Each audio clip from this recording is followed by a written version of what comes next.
English में doubt दोस्तों तो ज्वाइन कीजिए मुझे। मेरा नाम है यश। मैं रिपेयर करूंगा आपके इंग्लिश के डाउट्स हिंदी में। तो मेरे चैनल को लाइक कीजिए, सब्सक्राइब कीजिए और शेयर कीजिए। तो स्वागत है आपका मेरे यूट्यूब चैनल इंग्लिश वर्कशॉप में।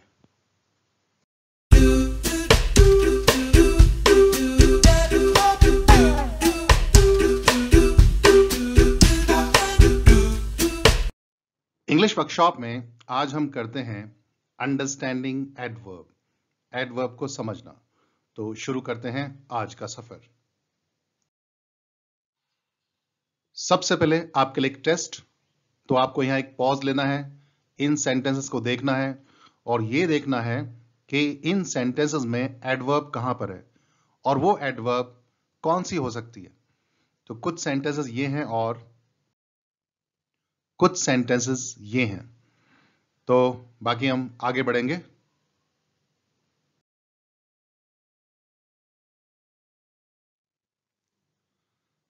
Understanding adverb. तो देखिए, ये एक सेंटेंस है हिंदी में। वह बहादुरी पूर्वक है या बहादुर है, कौन सा सही होगा? तो वह बहादुर हो सकता है। ऐसे ही इज ब्रेव। तो ब्रेव का संबंध ही से। उसका भाई चालाकी से है या चालाक है? तो चालाक हो सकता है, चालाकी से नहीं हो सकता। His brother is clever. तो क्लेवर कौन है? His brother. बबली सुंदरता पूर्वक है या सुंदर है?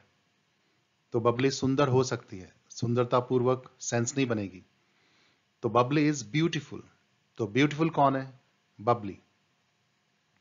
वह चुपके से है या चुप है? तो क्या आएगा? तो वह चुप है, चुपके से नहीं हो सकता। He is silent. तो साइलेंट कौन है? ही। तो ब्रेव, क्लेवर, ब्यूटीफुल, साइलेंट, इन सभी का संबंध किसी नाउन या प्रोनाउन से है। तो जिस शब्द का संबंध नाउन या प्रोनाउन से होता है वो एडजेक्टिव कहलाता है। तो ब्रेव, क्लेवर, ब्यूटीफुल, साइलेंट, सारे के सारे एडजेक्टिव्स हैं क्योंकि इन सब का संबंध नाउन या प्रोनाउन से है। तो आगे देखिए, वह बहादुरी पूर्वक लड़ता है। अब इसकी सेंस सही बनेगी। तो बहादुरी पूर्वक खुद नहीं है वो, बल्कि लड़ता है। तो अब इसका संबंध लड़ने से है और लड़ना वर्ब है, क्रिया है।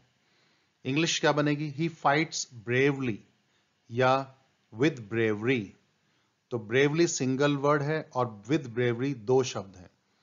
तो ब्रेवली का संबंध फाइट से, ही से नहीं है। ऐसे ही उसका भाई चालाकी से खेलता है। तो चालाकी से खुद नहीं है, खेलता है। तो खेलना वर्ब है। हिज ब्रदर प्लेज क्लेवरली या विथ क्लेवरनेस। तो विथ क्लेवरनेस दो शब्द या क्लेवरली एक शब्द, दोनों ही का संबंध प्ले से, वर्ब से। बबली सुंदरता पूर्वक लिखती है। अब सेंस सही बनेगी। तो सुंदरता पूर्वक बबली नहीं है, उसका लिखना है और लिखना वर्ब है। बबली राइट्स ब्यूटीफुली या विथ ब्यूटी। तो इन दोनों का संबंध राइट्स वर्ब से। ऐसे ही वह चुपके से आया था। तो वह खुद चुपके से नहीं था, आया था। आना वर्ब है। तो चुपके से का संबंध आने से। ही केम साइलेंटली या विथ साइलेंस। तो साइलेंट इज सिंगल वर्ड है और विथ साइलेंस दो शब्द है, लेकिन इनका संबंध केम यानी वर्ब से ही है। तो ब्रेवली कह दो, विद ब्रेवरी कह दो। तो ब्रेवली, क्लेवरली, ब्यूटीफुली, साइलेंटली, इन सभी का संबंध व्यक्ति से नहीं है बल्कि उसके काम से है कि उसने काम कैसे किया। इन्हें हम एडवर्ब या एडवर्ब फ्रेज कह देते हैं। सिंगल शब्द होगा तो एडवर्ब और एक से ज्यादा शब्द होंगे तो एडवर्ब फ्रेज।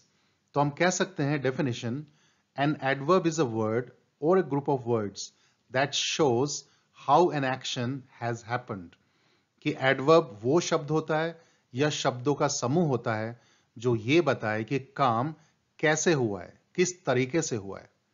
तो बाकी आगे बढ़ते हैं। वह यहां रहता है। तो यहां वह नहीं है बल्कि रहता है। तो यहां का संबंध रहने से, वर्ब से।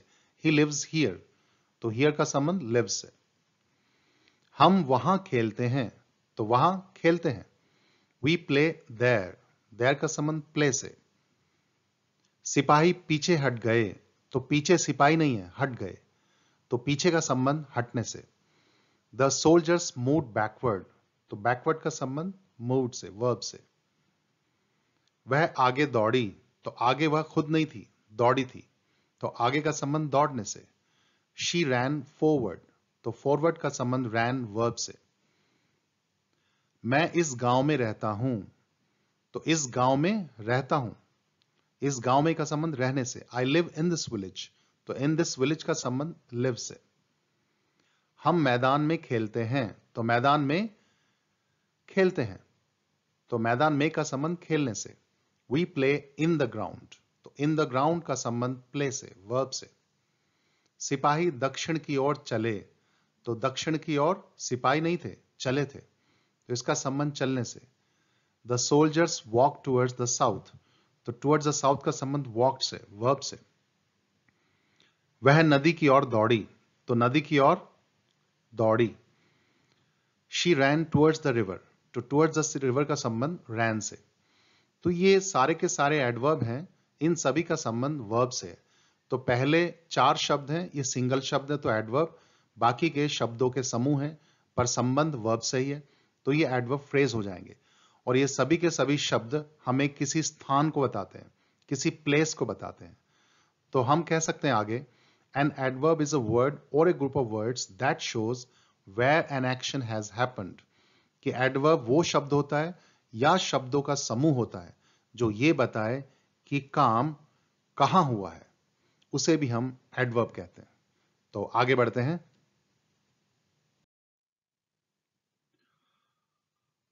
मैंने कल एक फिल्म देखी, तो कल मैं था, फिल्म थी या देखी थी, तो कल का संबंध देखने से, वर्ब से।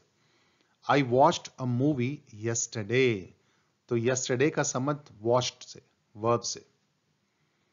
वह पहले मुझसे मिल चुका है, तो पहले वह नहीं है, मुझसे नहीं है, मिल चुका है, तो पहले का संबंध मिलने से, वर्ब से। He has met me before, तो बिफोर का संबंध हैज मेट, वर्ब से। मैं आपसे कल बात करूंगा, तो कल मैं नहीं होऊंगा, आप नहीं होंगे, मैं आपसे बात करूंगा, तो कल का संबंध बात करने से, वर्ब से। I shall talk to you tomorrow, तो टुमारो का संबंध शैल टॉक से, वर्ब से। हम अभी नाश्ता करेंगे, तो नाश्ता करेंगे, अभी का संबंध करने से, करेंगे, तो we shall take breakfast now, तो नाउ का संबंध शैल टेक। सोमवार को मैं छुट्टी लूंगा, तो सोमवार को का संबंध छुट्टी लेने से है, तो वर्ब से। I will take leave on Monday, तो ऑन मंडे क्या होगा, विल टेक। कल रात उसने गीत गाया था, तो कल रात वो खुद नहीं थी या नया नहीं था, बल्कि गाया था, तो कल रात का संबंध गाने से। तो she सैंग a song last night, तो लास्ट नाइट का संबंध सैंग से, वर्ब से। आज शाम को हम पार्टी दे रहे हैं, तो आज शाम को का संबंध दे रहे हैं, पार्टी दे रहे हैं, वर्ब से। We are throwing a party this evening, तो दिस इवनिंग का संबंध आर थ्रोइंग से, देने से, वर्ब से। दिवाली को हम घर साफ करते हैं, तो दिवाली को का संबंध साफ करने से है, घर साफ करने से, हमसे नहीं है, तो वर्ब से है। We clean the house at Diwali, तो एट दिवाली का संबंध क्लीन, वर्ब से। तो इन सभी शब्दों का संबंध वर्ब से था। तो पहले 4 शब्द yesterday, before, tomorrow, now single शब्द हैं, एडवर्ब हैं, और on Monday, last night, this evening, at Diwali ये शब्दों के समूह हैं, तो इन्हें हम फ्रेज कह देते हैं, ये एडवर्ब फ्रेज है। तो आगे हम कह सकते हैं, an adverb is a word or a group of words that shows when an action has happened, तो वो शब्द होता है एडवर्ब या शब्दों का समूह होता है जो ये बताए कि एक्शन कब हुआ है। इन सभी शब्दों का संबंध कब से है, टाइम से, कब हुआ, तो उसे भी एडवर्ब कहा जाता है। तो आगे बढ़ते हैं। मेरे दादाजी दिन में 2 बार हैं, तो सुनने में कैसा लगा? My grandpa is twice a day. उसका परिवार हर साल है. His family is every year. मैं हमेशा सच हूं. I'm always truth. वह कभी टीवी नहीं है. She is never a TV. तो कैसा लगा सुनने में? सारे के सारे गलत हैं. हम ऐसा नहीं बोलते. मेरे दादाजी दिन में 2 बार नहाते हैं. अब सेंस बनी. तो दिन में 2 बार दादाजी नहीं है, नहाते हैं. तो दिन में 2 बार का संबंध नहाने से, वर्ब से. My grandpa baths twice a day. तो twice a day का संबंध बाथ से. उसका परिवार हर साल शिमला जाता है. तो हर साल परिवार नहीं है, शिमला जाता है. हर साल का संबंध जाने से, वर्ब से. His family goes to Shimla every year. तो every year का संबंध goes से. मैं हमेशा सच बोलता हूं. हमेशा सच बोलता हूं. हमेशा का संबंध बोलने से, वर्ब से.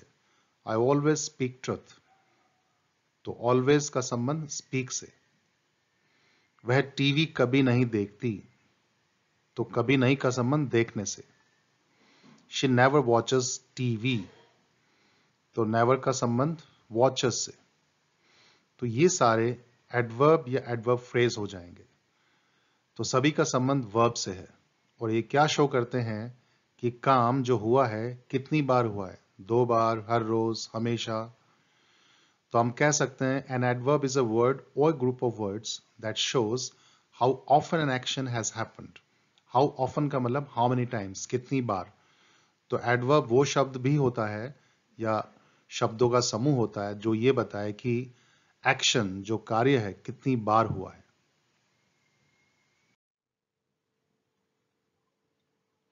वह ट्रैफिक में फंस गया था और इस कारण समय पर नहीं पहुंच पाया. तो समय पर नहीं पहुंच पाया, तो पहुंच पाया इस कारण. तो इस कारण का संबंध पहुंच पाया से है, वर्ब से है. He got stuck in the traffic and hence he could not reach on time. तो hence का संबंध could और reach से, verb से. ये रीजन बता रहा है. उसे कोरोना हो गया था इसलिए उसका परिवार घर में बंद हो गया है. तो इसलिए का संबंध बंद हो गया है. He got infected with the corona. His family therefore quarantined itself. तो therefore का संबंध quarantined से. रीजन बता रहा है. अस्पताल में ऑक्सीजन की कमी थी. परिणाम स्वरूप मरीज मर रहे थे. तो परिणाम स्वरूप क्या हो रहा था? मर रहे थे. वर्ब से संबंध इसका. The hospital was short of oxygen. Consequently, the patients were dying. तो consequently का संबंध were dying, वर्ब से. रीजन बता रहा है. 2020 ने लॉकडाउन का आनंद लिया. परिणाम स्वरूप लोग बेरोजगार हो गए. तो परिणाम स्वरूप का संबंध बेरोजगार हो जाने से, वर्ब से. 2020 enjoyed the lockdown. As a result, people have become jobless. तो as a result का संबंध have become से. तो ये सारी एडवर्ब और एडवर्ब फ्रेजेस हैं. तो ये क्या बता रहे हैं? रीजन बता रहे हैं, कारण बता रहे हैं. और सभी का संबंध वर्ब से है. किसका? हेंस का, देयरफॉर का, कॉन्सिक्वेंटली का, एज अ रिजल्ट का. तो हम कह सकते हैं an adverb is a word or a group of words that shows why an action has happened. तो हम कह सकते हैं कि एडवर्ब वो शब्द होता है या शब्दों का समूह होता है जो ये बताए कि कोई एक्शन, कोई कार्य क्यों हुआ है, रीजन.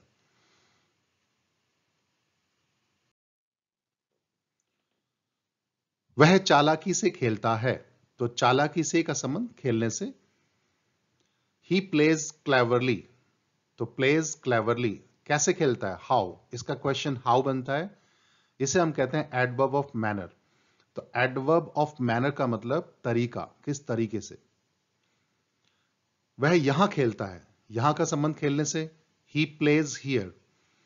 तो कहां खेलता है? वेयर. क्वेश्चन वेयर बनता है. यह है एडवर्ब ऑफ प्लेस. वह 7 बजे खेलता है. तो 7 बजे का संबंध खेलने से. he plays at 7 o'clock. तो कब खेलता है? when. क्वेश्चन when बनता है तो ये टाइम शो करता है, एडवर्ब ऑफ टाइम. वह हमेशा खेलता है, तो कब कब खेलता है, कितनी बार खेलता है? हमेशा खेलता है. हमेशा का संबंध खेलने से. he always plays, तो always का संबंध plays से. कितनी बार खेलता है? how often, कितनी बार, यानी how many times. तो इसे हम कहते हैं एडवर्ब ऑफ फ्रीक्वेंसी. फ्रीक्वेंसी का मतलब बारंबारता, कितनी बार. वह इस कारण खेला, तो इस कारण का संबंध खेलने से. तो ही हेंस प्लेड, हेंस का संबंध प्लेड से. ये रीजन बता रहा है क्यों खेला, वाई. तो एडवर्ब ऑफ रीजन कहते हैं इसे. अब देखिए एक सेंटेंस. अतः चुड़ैल रात को चबूतरे में अक्सर एक पुराना गीत भावुकता पूर्वक गाया करती थी. अब इस सेंटेंस में सारे के सारे एडवर्ब्स आ गए हैं. Therefore, the witch often sang an old song emotionally on the terrace at night. तो therefore सबसे पहले रीजन बता रहा है. Often कितनी बार, frequency. Emotionally कैसे गाया, इमोशनली गाया, मैनर. On the terrace कहां पर, प्लेस. At night कब, रात को. अब इस सेंटेंस में सारी एडवर्ब्स आ गई. इसका मतलब एक सेंटेंस में एक से ज्यादा एडवर्ब्स आ सकती हैं. और इसमें therefore, often, emotionally, on the terrace, at night, इन सभी का संबंध केवल वर्ब से है. तो हम कह सकते हैं एक और definition. An adverb is a word or a group of words that shows how, where, when, how often and why an action has happened. कि एडवर्ब वो शब्द होता है या शब्दों का समूह होता है जो बताए कि काम कैसे हुआ, कहां हुआ, कब हुआ, कितनी बार हुआ और क्यों हुआ. देखिए, वह चालाक है, तो वह चालाक है. तो चालाक कौन है? वह. ही इज क्लेवर, तो इसमें जो क्लेवर है ये एडजेक्टिव है, इसका संबंध है ही से. और इसके बीच में हम एक वर्ड लगा दे very. He is very clever. तो वेरी बहुत. तो बहुत कौन है? वह है या चालाक है? तो बहुत चालाक है. तो वेरी का संबंध क्लेवर से. तो वेरी क्या कर रहा है? इसके चालाक होने की डिग्री को बढ़ा रहा है कि चालाक तो है लेकिन बहुत चालाक है. तो वेरी की वजह से इसकी चालाक होने की डिग्री बढ़ रही है. तो ऐसे और भी शब्द हैं जो इस एडजेक्टिव की डिग्री को बता सकते हैं.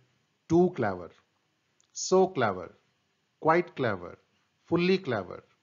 ये सारे वर्ड्स, इन सभी का संबंध क्लेवर से है. तो ये सारे शब्द क्या कर रहे हैं? एडजेक्टिव की डिग्री बता रहे हैं. तो अगली बात, जो शब्द एडजेक्टिव की डिग्री बताए उसे भी एडवर्ब कहा जाता है. और आगे देखिए, वह चालाकी से खेलता है. तो चालाकी से का संबंध खेलने से. He plays cleverly. तो यहां पर जो क्लेवरली है ये एडवर्ब है, इसका संबंध प्लेस से है, लेकिन प्लेस से हो गया. इसके बीच में भी वो वर्ड लगा दें वेरी. तो वेरी बहुत. तो बहुत वह है, बहुत खेलता है या बहुत चालाकी से. तो बहुत चालाकी से, इसका संबंध एडवर्ब से हो जाएगा. तो ये टू, सो, क्वाइट, फुल्ली, तो ये सारे वर्ड्स आ सकते हैं यहां भी. और इन सभी का संबंध एडवर्ब से ही हो जाएगा, क्लेवरली से. तो इन्हें भी हम एडवर्ब कहेंगे. इसका मतलब डिग्री जो होती है एडवर्ब की भी बताई जा सकती है. पूरी इंग्लिश लैंग्वेज में याद रखना, डिग्री दो ही शब्दों की बताई जा सकती है, एडजेक्टिव की या एडवर्ब की. तो एडजेक्टिव एडवर्ब के आगे ये शब्द लग जाते हैं जो इनकी डिग्री बताते हैं. तो ये भी एडवर्ब्स होते हैं और इन्हें हम कहते हैं एडवर्ब ऑफ डिग्री. तो अब क्या बनेगा? जो क्या बताता, हाउ मच, कितना. तो आप डेफिनेशन दोबारा देखिए, चेंज होती है यहां पर. An adverb is a word or a group of words that shows how, where, when, how often and why an action has happened and also tells the degree of an adjective or an adverb.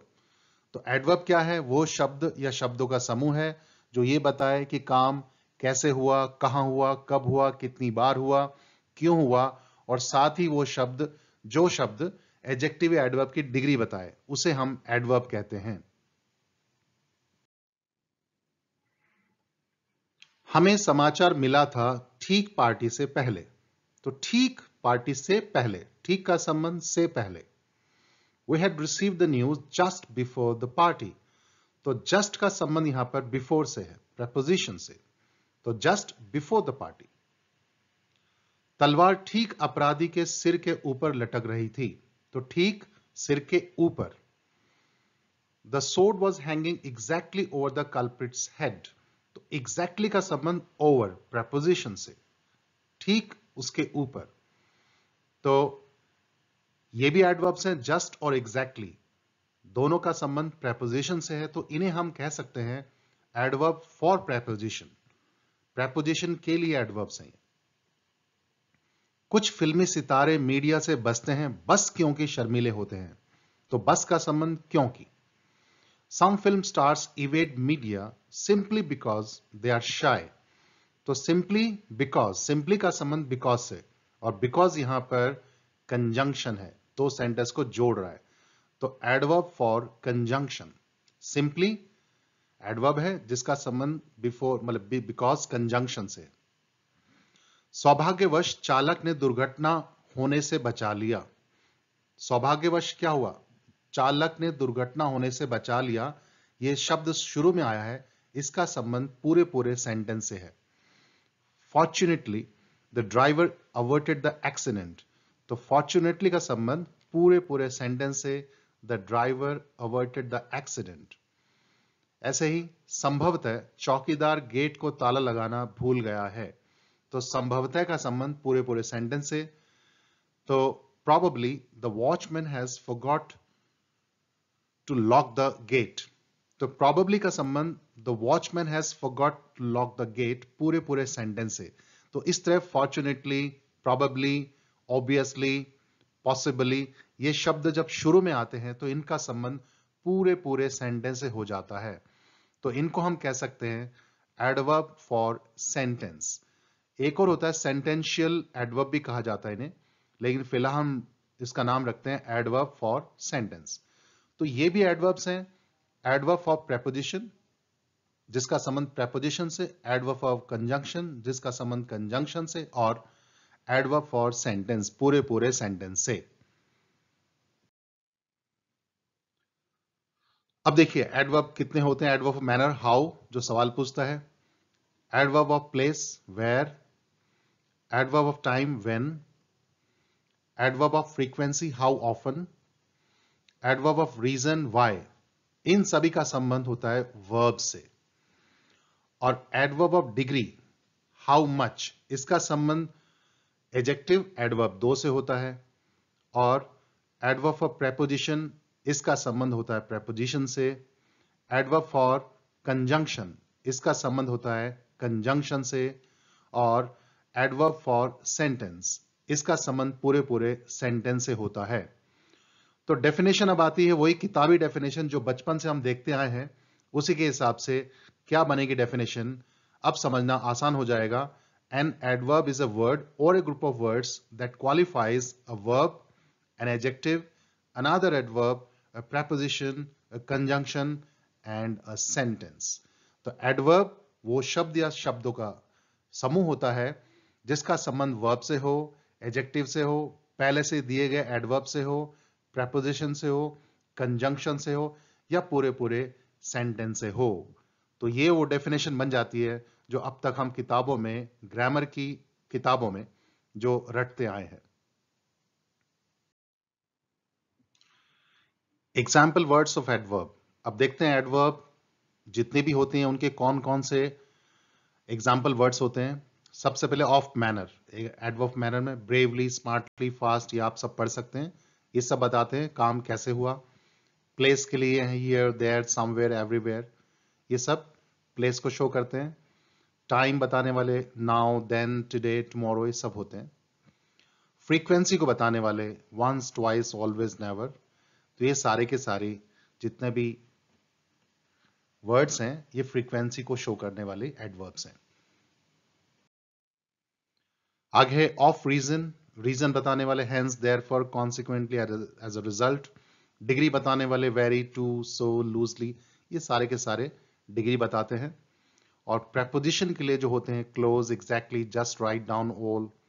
Conjunction is simply, just, a little, right, exactly, even. और पूरे पूरे sentence के लिए जो शुरू में आते हैं probably, possibly, certainly, evidently, fortunately, unfortunately, luckily, naturally, obviously, सारे शब्द हैं तो जो सेंटेंस के आगे लगते हैं. Adverb yes, no, not. देखो मजे की बात, अब तक हमने यस पढ़ा है, बोला भी है, नो, नॉट, ये तीनों एडवर्ब्स होती हैं. देखिए कैसे. Have you join the club, सवाल पूछ रहा है क्या आपने क्लब ज्वाइन कर लिया है. कोई जवाब देता है यस, तो यस किसके लिए आया है. हां मैंने क्लब ज्वाइन कर लिया है. I have join the club, ये पूरे सेंटेंस के नाम का यस लगा है, तो ये यस यहां पर एडवर्ब होगा. Have you ever seen A ghost, क्या तुमने कभी भूत देखा है, सवाल. वो कहता नो, नहीं, तो नहीं का संबंध किससे है. I have never seen A ghost, मैंने कभी नहीं देखा है. पूरे पूरे सेंटेंस के स्थान पर सिर्फ नो लग गया है, तो नो भी एडवर्ब है. Rita does not know his name, तो रीता जानती है उसका नाम, नहीं जानती, तो नहीं का संबंध रीता से है, नहीं का संबंध उसके नाम से है, या नहीं का संबंध जानने से है, नहीं जानती. तो यहां पर डज हेल्पिंग वर्ब है, नो मेन वर्ब है, और दोनों का संबंध नॉट से है, तो नॉट यहां पर एडवर्ब है. They are not going to the party, तो are helping verb, going main verb, not का संबंध इन दोनों वर्ब से, तो नॉट यहां पर एडवर्ब है. तो सबसे पहले जो यस है इसको हम कहते हैं एडवर्ब ऑफ अफर्मेशन, जो हां का जवाब देता है. नो या नॉट, इसको हम कहते हैं एडवर्ब ऑफ निगेशन, ना में जवाब होता है इसका. तो यस, नो, नॉट, याद रखिए ये तीनों भी एडवर्ब्स होती हैं. Check your progress. सेंटेंस लेते हैं एक एक करके. देखिए, I am awfully sorry to have carelessly hurt your sentiments. Pause लीजिए, बताइए इसमें एडवर्ब कहां पर है. सबसे पहले awfully, ये इसका संबंध सॉरी से है, सॉरी एडजेक्टिव है, और एडजेक्टिव की डिग्री बता रहा है कितना, बहुत ज्यादा सॉरी, तो ये डिग्री है. और दूसरा carelessly, इसका संबंध हर्ट से है, तो हर्ट वर्ब है, carelessly किस तरीके से, मैनर बता रहा है यहां पर. She has tried this skirt on several times and each time she has felt it loose somewhere. तो उसने स्कर्ट को ट्राई किया है. सबसे पहला तो एडवर्ब है ऑन. ट्राई कहां कर किया है, अपने शरीर पर किया होगा, प्लेस बता रहा है. यहां पर ऑन का समझ, जब हम कहते हैं ट्राई इट ऑन, इसे ट्राई करो, ऑन यहां पर एडवर्ब होता है, और कहां ट्राई करना है, अपने बदन पर, प्लेस. और एक सेवरल टाइम्स, ये फ्रीक्वेंसी, कई बार. उसके बाद समवेयर, समवेयर प्लेस बता रहा है कि कहीं कहीं लूज है, ये भी प्लेस है. He is old enough to do yoga twice a week, but doing it every day is rather difficult for him. तो इसमें सबसे पहले enough, enough है डिग्री, ये ओल्ड की डिग्री बता रहा है कितना बूढ़ा, इतना बूढ़ा हो गया है कि हफ्ते में 2 बार योगा कर सकता है. तो twice a week, ये फ्रीक्वेंसी बता रहा है कितनी बार योगा कर सकता है. But doing it every day, रोजाना, ये भी फ्रीक्वेंसी, इज रादर डिफिकल्ट. तो डिफिकल्ट तो एडजेक्टिव है, इसके बारे में जो रादर है ये डिग्री बता रहा है कितना डिफिकल्ट, काफी difficult. The film seems to be loosely based on the life of a model, but they have bluntly disagreed. सोचिए, the film seems to be loosely based, तो बेस्ड एडजेक्टिव है, और ये लूजली एडवर्ब बता रहा है, ये एडवर्ब है, डिग्री बता रहा है. और ब्लंटली हैव अग्रीड को क्वालिफाई कर रहा है, तो ये मैनर बता रहा है किस तरह से डिसएग्रीड कर दिया उन्होंने, बिल्कुल क्लियरली, साफ साफ मना कर दिया, इस बात से सहमत नहीं हुए वो. They have read all through the terms and conditions twice before signing the form. तो they have read all through, ये ऑल, ये फॉर प्रेपोजिशन है, थ्रू प्रेपोजिशन है, इसके नाम का ऑल आया है। All through the terms and conditions twice, twice दो बार, frequency before signing the form.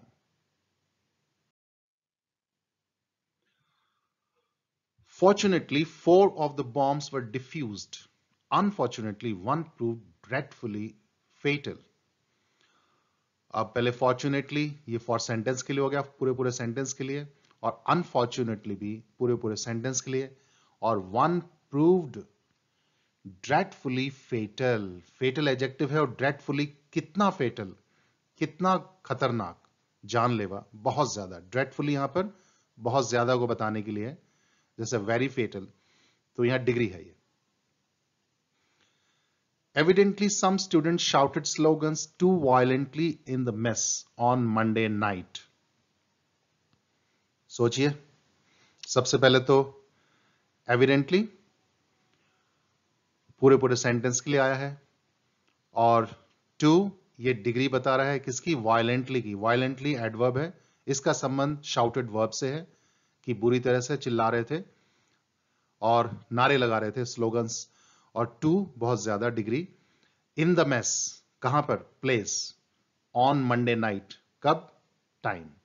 इसमें तो 5 एडवर्ब्स हो गई, एविडेंटली सेंटेंस के लिए, पूरे पूरे सेंटेंस के लिए, डिग्री वायलेंट के लिए, मैनर शाउटेड के लिए, इन द मेस प्लेस ये भी शाउटेड के लिए, ऑन मंडे नाइट टाइम ये भी शाउटेड वर्ब के लिए।